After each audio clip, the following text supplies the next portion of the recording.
Alright, what's up, yo? Johan here to bring you quick impressions on the new legendary hero, which I already saw, unfortunately, but still would like to give my quick thoughts. So yeah, life's been really busy for me. I'm getting packing to move back to the States. I live in Japan currently, if you didn't know already.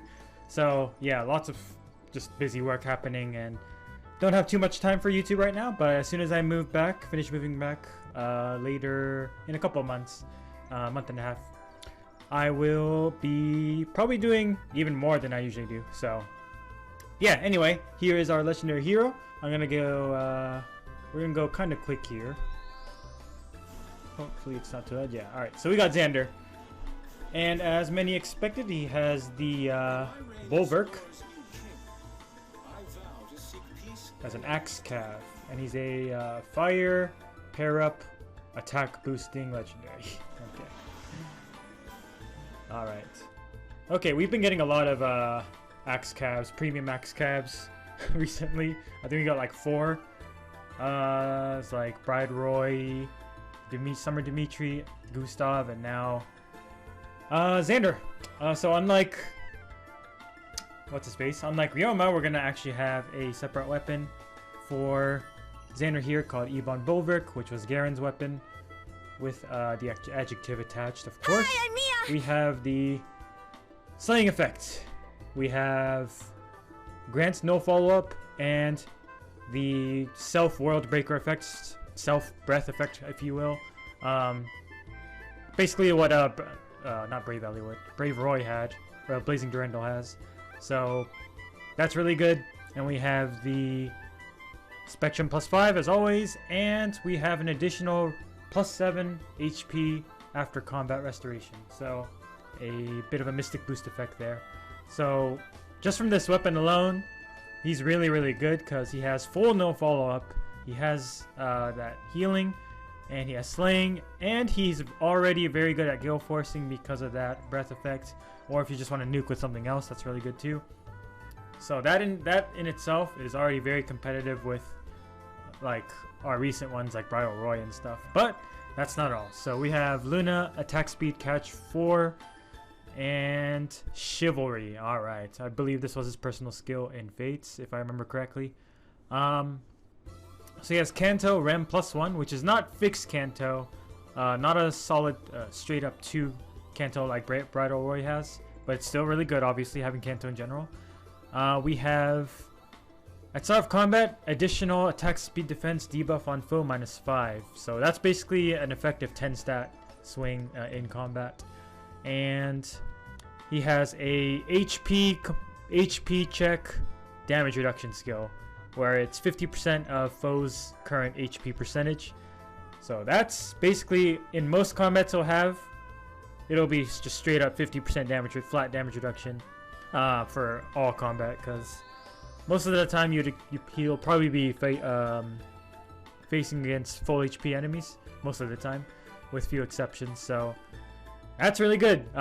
So his weapon combined with this makes him extremely good on both player phase and enemy phase, because he's got the Canto for player phase as well as good gale force capabilities, and for enemy phase he's got the healing, he's got full no follow-up, he's got the damage reduction, yeah, and the breath works for both phases as well. So this is really good. We don't have that many like actually outstanding enemy phase CAVs that are like notable. Like back in the day we had like Dusel, and like what's his face, Zeke. That's not like back in the day, but like they exist, but they weren't really like meta relevant or anything because they were pretty easily countered. It's just that they were really annoying when you're trying to play auto battle and stuff. But yeah, I think XANDER is the first like really solid CAV that can work on enemy phase as well as player phase, obviously. And oddly enough, he has a lot of speed this time. Probably will have a lot of speed. Maybe not like super high speed, but definitely workable amounts. We'll see for sure. But yeah, this guy is actually really good. I think it's definitely better than Bridal Roy. I think Summer Dimitri is still better on player phase for sure. Like Brave plus Atrocity is nothing to scoff at. But I think XANDER does excel a bit more on dual phase. Dimitri also has the enemy phase Brave effect, but unless you're swapping off Atrocity for Vantage, like, he's not gonna be the best tank per se. Like, he's gonna, if you don't have Vantage, he's gonna eventually fall, like, pretty easily. Unless you give him like Speed Smoke 4, that's a possibility, but still, it's not like the best, most guaranteed way to have him survive. Like, it's not the, only having damage reduction is not the best, like, enemy phase kit. So I think Xander right here is very strong for both phases compared to Dimitri. And he also comes with the C Feud, which a lot of people are, I don't know if they're joking or not, but referring to a certain event in Birthright. I don't think it's necessarily a reference to that, but nonetheless, C Feud is definitely, I would say, the best or the second best feud skill. Probably the best, honestly. Especially in AR. But yeah, Blue Food would be good, really good too. But I think he wins those matchups anyway. Like, I'm pretty sure he'll delete most blues in the game. So yeah, C Feud is pretty good on him. There are a lot of options you can put on C actually. Like, you could give him a menace skill to synergize with the catch, of course. You could give him Speed Smoke to get double layer of damage reduction. Attack Smoke isn't really necessary though, but yeah, Speed Smoke is pretty sick on him, I think. But yeah, there are a few options you can go there. C Feud is fine too. But yeah, this is a really good unit for sure. Really, really good unit. Like, even when Bridal Roy came out, I was like, oh, I mean, he has a place. I mean, his PRF skill is pretty good. Faith in Humanity or whatever it's called. Has some decent supporting buffs and has the tempo effect. But his weapon was mostly just stats and like that dual effectiveness for the most part. But whereas Xander has like all this important stuff like NFU, the cooldown charge stuff. He has slaying. He has healing, and between that and chivalry, which gives him Decanto. Oh man, I think Xander is definitely just better Bridal Roy. But not to say Bridal Roy is completely outclassed. He still has that, like I said, support, and he has that niche in being dual effectiveness to Dragons and Beasts, so he'll always have that. But yeah, Xander really solid. I'm not personally I'm not interested, but it's nice that he's finally freaking here. Like, how long has it been since Ryoma? Like 4 years? No, not maybe 4 years. Yeah, maybe it's been 4 years, 4 or 3 years, somewhere there. Yeah, so this is pretty long overdue. But I do kind of, it was kind of predictable, I guess, because we're in a book 6 is all about, you know, Embla and Veronica's in trouble, so kind of makes sense that Legendary Xander shows up here. He might show up in Fe in his legendary form now or something when he's like protecting Veronica now. Who knows? We'll see. But yeah, very good unit. Very good unit.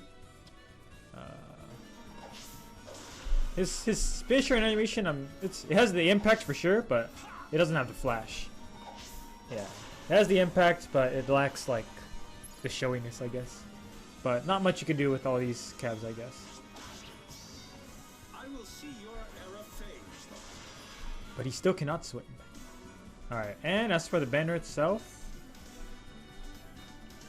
we got Leaf, Lif, Freya, Regan, Sigurd, Dagger, rather, Oler, Atri, Nime on colorless, and August on colorless, and Ascended Ishtar. Alright.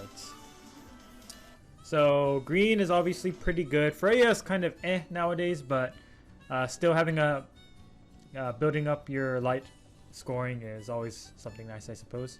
And her stonks kind of went up with Chaos Season, I guess, kind of. So yeah, blue is Ishtar, Not, and Oler. Blue is, I think blue is worth it if you still need like a copy of the. I think all these characters are good as one-offs for the most part. So blue is alright if you don't have them already. I have all three, so I don't really need to pull on it personally. But yeah. Next we have red with Regan, Sigurd, and Lif. Sigurd and Regan are really good, obviously. Lif is kind of oof nowadays. I guess he'll be getting his remix, I guess, sooner than later. Still quite a ways off, though. But, I mean, if you have merges on Lif, I mean, at least he's times pulse water, I guess. Or you can merge him up if you already have him, if you already have that going, I guess. And colorless is definitely the weakest with Legendary Leaf, August, and Nime. I kind of personally am tempted to pull here because I really want Attack Res Menace on my Summer Micaiah right now, but I mean, it's a legendary banner, so unless I spark, it's not really worth going for. August is pretty cool though, but yeah, definitely the weakest tier by far. So yeah, I am not gonna go hard on this banner at all. I am in a saving mode, and I'm also trying to save money because I'm moving back soon, and the yen is awful right now. So yeah, I'll probably just go like the first circle, and that's it. But yeah, that'll do it for this video. Thank you guys for watching. This was kind of quick.